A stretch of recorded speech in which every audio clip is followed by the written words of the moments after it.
Hey guys, how's it going? My name is Adam. Today I'm gonna show you how to create Facebook account. So first of all, let's download the app, and after you download it, just enter the Facebook app. Now what I'm gonna do, I'm gonna just click create a new account. So in order to join Facebook, you're gonna just get started.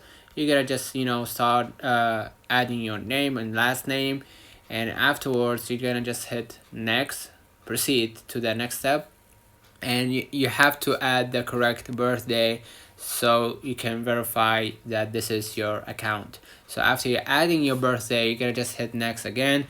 And what's your gender, male or female? You could just go ahead right here, follow the next step, add your phone number or email. You could just go ahead and add an email, and I'm gonna just go ahead and add my email, and I'm gonna get back to you.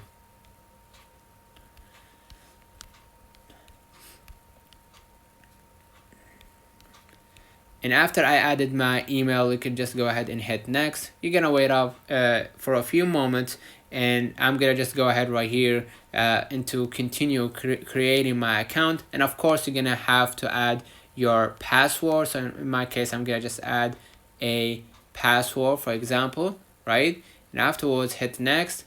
And now, if you want to save the login info, save it. If you don't, just click not now. And now you're gonna just agree to the Facebook terms and policies, and now you just created your own Facebook account. Let me know in the comments if this video helped you. Don't forget to like and subscribe, turn on the notification bell to receive every video we upload. Thank you for watching. See you in the next one.